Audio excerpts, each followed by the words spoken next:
Protection of children from sexual offences act ನ section 33 ಪ್ರಕಾರ special court complaint ಅಥವಾ police report receive ಮಾಡಿದ ಮೇಲೆ ಸಂಬಂಧಪಟ್ಟಂತಹ ಅಫೆನ್ಸಸ್ ಗಳ ಕಾಗ್ನಿಜನ್ಸ್ ಅನ್ನ ತೆಗೆದುಕೊಳ್ಳಬೇಕಾಗುತ್ತೆ. ವಿಕ್ಟಿಮ್ ನ ಪರವಾಗಿ ಸ್ಪೆಷಲ್ ಪಬ್ಲಿಕ್ ಪ್ರಾಸಿಕ್ಯೂಟರ್ ಇರ್ತಾರೆ.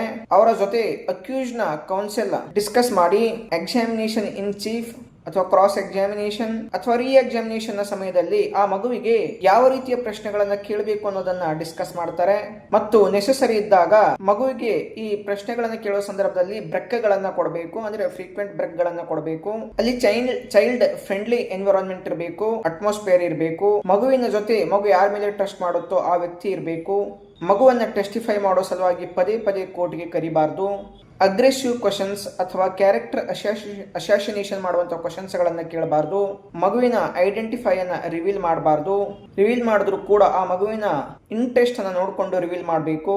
ಕೆಲವು ಅಪ್ರೋಪ್ರಿಯೇಟ್ ಕೇಸ್ಗಳಲ್ಲಿ ಪನಿಷ್ಮೆಂಟ್ ಗೆ ಎಡಿಷನ್ ಆಗಿ ಕಂಪನ್ಸೇಷನ್ ರೂಪದಲ್ಲಿ ಆ ಮಗುವಿಗೆ ಡೈರೆಕ್ಟ್ ಪೇಮೆಂಟ್ ಅನ್ನ ಮಾಡೋದಕ್ಕೆ ಕೂಡ ಅದು ರಿಹ್ಯಾಬಿಲಿಟೇಷನ್ ಸಲುವಾಗಿ ಆಗಿರಬಹುದು, ಫಿಸಿಕಲ್ ಅಥವಾ ಮೆಂಟಲ್ ಟ್ರಾಮಾ ಸಲುವಾಗಿ ಆಗಿರಬಹುದು. ಆ ಪೇಮೆಂಟ್ ಅನ್ನ ಕೊಡೋದಕ್ಕೆ ಕೋರ್ಟ್ ಹೇಳ್ಬಹುದು. ಈ ಸೆಕ್ಷನ್ ನ ಪ್ರಕಾರ ಸ್ಪೆಷಲ್ ಕೋರ್ಟ್ ಈ ಸೆಷನ್ಸ್ ಕೋರ್ಟ್ ಹೊಂದಿರುವಂತಹ ಎಲ್ಲಾ ಪವರ್ಸ್ ಗಳನ್ನು ಹೊಂದಿರುತ್ತೆ.